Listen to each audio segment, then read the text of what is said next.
All right, today is Wednesday, our crazy, wacky Wednesday schedule. And we did a Kahoot today. There's actually two. Oh no, I think I just did one.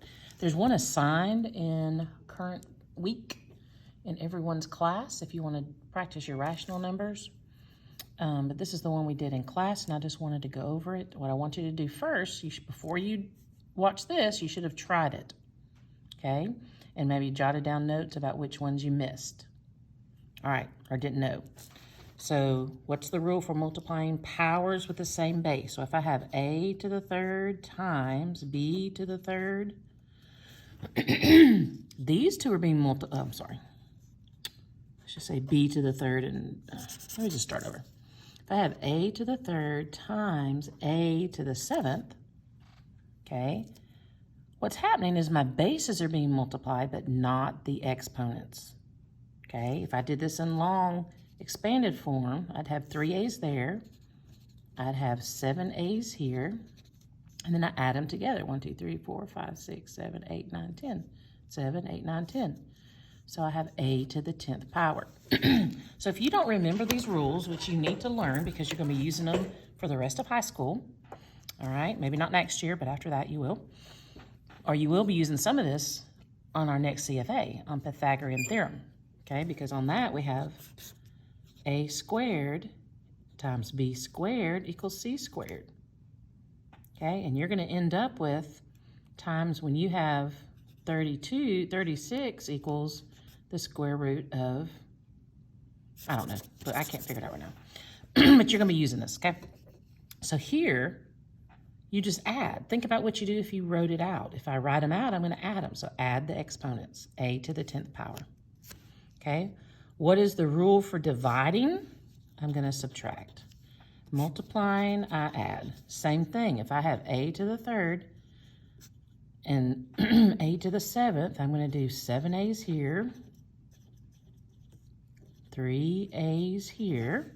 These cancel because they're just 1. I have 4 left. So what I did is I subtracted 7 minus 3. And I would have a to the 4th. A to the 4th. What is the rule if you have 2 exponents? What that means is if I have a to the 3rd and I raise that to the 5th, or any other numbers, I have 2 exponents right next to each other, okay? When I do, this is not just plain multiplication. A to the 3rd power is not plain multiplication. Up here is plain multiplication, that's when I add. This is exponential, okay? I'm doing a times a times a. So the step down from that would be just regular multiplication. Kind of like here, if I'm multiplying, the step down to that would be adding, because multiplication is just repeated addition. So when we multiply the base, we add these. When we divide, we subtract. When we have 2 powers next to each other, we multiply. So this would be a to the 15th. What do we do when we have a negative? Okay, if I have a to the negative 5th, all I have to do is take the reciprocal. Okay, so reciprocal is a fraction. So if I wrote this as a fraction, I just turn it around, I just flip it. So basically, I have to put a 1 on top, and this goes downstairs, a to the 5th. Okay, so you can put it over 1 to help you remember. Anything over with a negative is going to be over 1. And I just put it on the bottom, and it becomes positive. And in the same way, if I had this problem, 1 over a to the negative 3, I just move it upstairs, a to the 3 over 1, which would just be a to the 3. That would be my answer. Okay? All right. 6 to the 2 times 6 to the 3. We know that these are being multiplied, so I'm going to add. This is 6 to the 5th. Here, I've just got 3 numbers added. And what's going to mess you up is if you don't remember about the invisible math, the invisible exponent of 1, because if I'm adding these, this is 3, 4, 5, 6. 3 to the 6, okay? If I don't put in that 1, I would have just had 5, and that may be why you got it wrong. Find the area of a rectangle. We have not done one like this, so this might have been a little bit tricky. Okay, we know that to find area, area equals length times width. Well, here's length, here's width. We'll just say those are, anyway, I'm multiplying these two. So this is x to the third times x to the 1, x, 3, 4. Okay, if I had a square, a perfect square, and I said the area is 36, what could I say about these two sides? Or really, for a square, all four sides. Area is x times x. So if I multiply one number by itself to get 36, what would it be? 6. If the area was 81, each side would be 9. Okay? So that's applying what we're learning. Let's look at this one. Simplify. Here is the same as up here. I have a exponent raised to another exponent, so I'm going to multiply. So this will be negative 4. We'll just leave that in parentheses to the 15th power. Okay?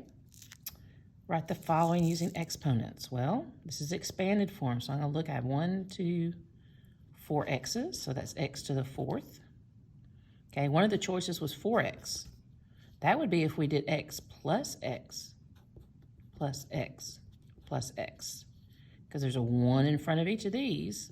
That'd be 1, 2, 3, 4. That's where we get 4x, when we're adding. But when we multiply, you're always going to have exponents. So x to the 4th, and then y, we have 1, 2, just 2. Okay? Now, if you're having a hard time with any of this, there are videos to watch in updates. All right, we know that anything to the 0 power is just 1. Hopefully you got that one. Here we're dividing, so we're going to subtract 5 minus 8. So this will be w to the negative 3. If it helps you to write it like this, you can use scratch paper. And I still, 5 minus 8 equals w to the negative 3. I cannot leave a problem with a negative.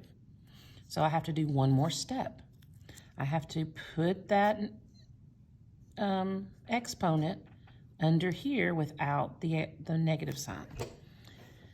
Because remember, if I had 5 to the second, that would be 25, right? 5 times 5 is 25. Well, if I have 5 to the negative second, 25 is still part of my answer, but it's just under 1. Okay, if I have, let's say 81 to, 9 to the second power, that would be 81. 9 to the negative second power is 1 over 81. Okay, when 9 is 0, that's 1. Oh, sorry, that's 1. So after 0 is 9 to the negative 1. Okay, that's just 1 over 9. So we have to kind of see how things go. All of our positive exponents are going to be numbers. Okay, whole numbers. Or, yeah, whole numbers for our perfect squares. Anytime I have a negative, it's always going to be a fraction or a decimal, because we can write a decimal as a fraction. But what we're doing, we're using fractions because we're not using calculators. Okay, what is negative 3 to the 0 equivalent to? Well, we just had that right there. 1. Oh, negative 1, sorry. That's a tricky one there. 3 to the 0 is 1, but there's a negative sign I've got to include. I can't get rid of it. But I don't have to put it over 1 because the 0 wasn't negative. It was the coefficient. We only put numbers under here if the exponent is negative. All right, this one says simplify, and there's nothing there. Shoot. Let me pull it up real quick. KAHOOT.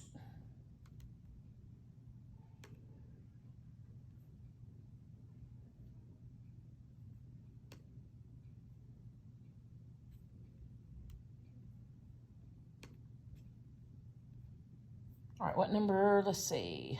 13. Oh, I thought it would print it out. So 13, these are getting a little harder, so I want to make sure we go over them because we will have some that might be similar on the test. You are going to have one that has a negative. So here I see 2 to the third times 1/2 times 2 over 2 to the negative 1.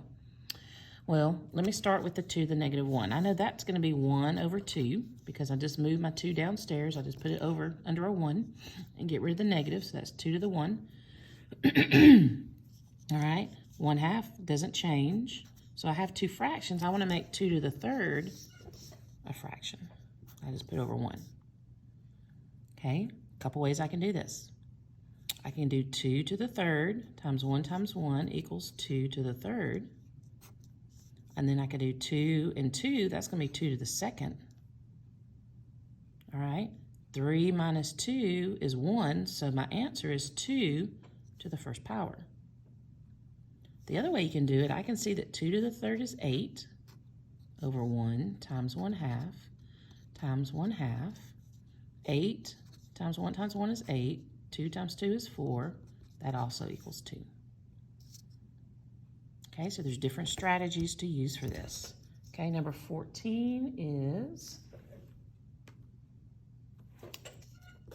7 to the 2nd power times 7 to the negative 1 times 7 to the 2nd power. All right, let's use our order of operations. Let me do what's in here because there's no variables. So 7 to the 2nd power times 7 to the 1st power just gives me 7 to the 3rd power. Okay, but I'm putting that to the negative 1. So I know I need to write that under here. Okay, so that takes care of that. Times 7 to the 2nd power over 1, because it wasn't a fraction, it's not negative. So now I have 7 to the 2nd power over 7 to the 3rd power. 2 minus 3. 2 minus 3 is negative 1. So it's 7 to the negative 1. That would be 1 over 7. Another way you could do this is just a product being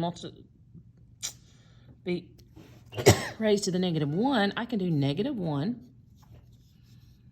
plus 2 because I just add my exponents. Negative 1 plus 2 is still negative 1. Okay, so I know it's going to be, so I can just do my 7. I don't know if that would work.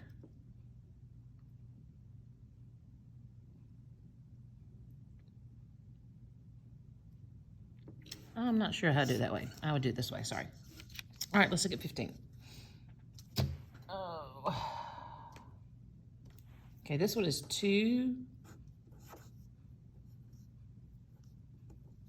I'm just going to go ahead and write this up here because I know I've got a fraction, so I'm going to write it together. The problem didn't have the fraction, but I know that this is a fraction, so I'm going to write it together. So now all I have to do, I have 2 multiplication problems. Yes, they are division, but I'm going to do them as multiplication, see what happens. So 2 to the 2nd times 2 to the 3rd is going to be 2 to the 5th over 2 to the 5th. Sorry. All right, what does this equal? It's the same thing as saying 5 over 5, 6 over 6. Okay, it equals 1.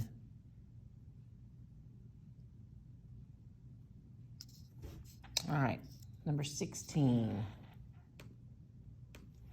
This one was 8 to the 3rd over 8 to the 3rd times 8 to the negative 1. Now, I just did this. I just did 2 to the 5th and 2 to the 5th. That's 1. So that crosses out to 1. 1 times anything is just anything. So it says 8 to the negative 1, which is going to equal 1 over 8. Okay, it's pretty simple if you learn those rules. Okay. Bonus. Now there will be one like this, and there's going to be one with a negative, so we'll do both.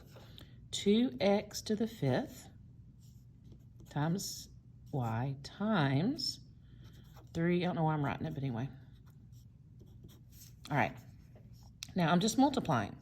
So we're not doing distributive property, but I'm going to draw lines. I'm not going to do my rainbows because I don't want to get you confused.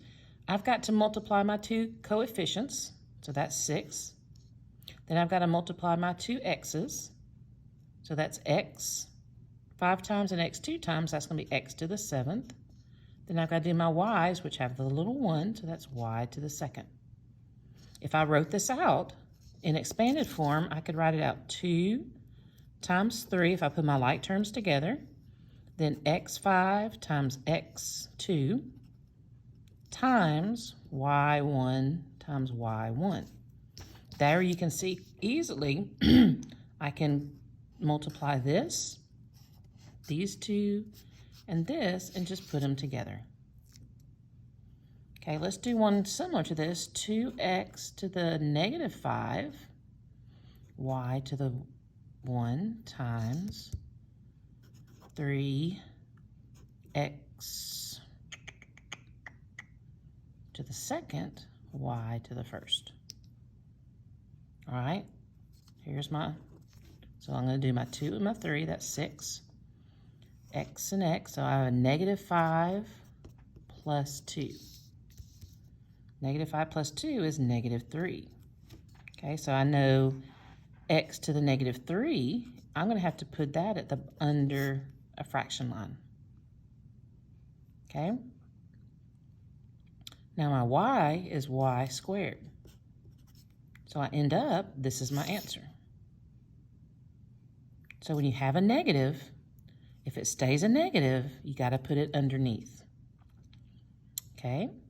Now let's look at this one. And same way, if you see a problem like this,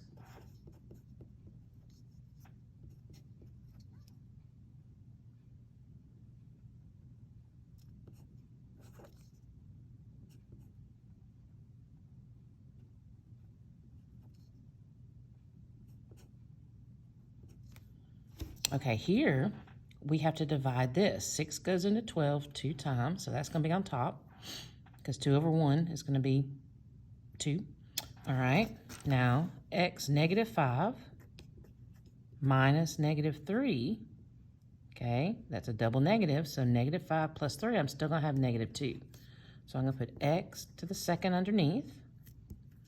Okay, y, 5 minus 4 is just 1, so I can keep my y up here. All right, let's look at this last one. 6x squared, y to the third, all of this to the second power. This is where I have to distribute. I have to take this 2 and give it to the 6. Now, it's not a 2. It is an exponent. So I have to do 6 to the second power. Then I've got to give it to the x. This way I can do, x already has an exponent, so it's going to be 2 times 2. Okay, then I'm going to give it to the y. Y already has a 3, so that's going to be 2 times 3. Okay, and then I can simplify one more step because I know that 2 to the second power is 36. X to the fourth and y to the sixth stay the same. Okay, hopefully that made sense. If not, rewind, watch it again. Good luck on the test. Make sure you do everything I suggested in updates.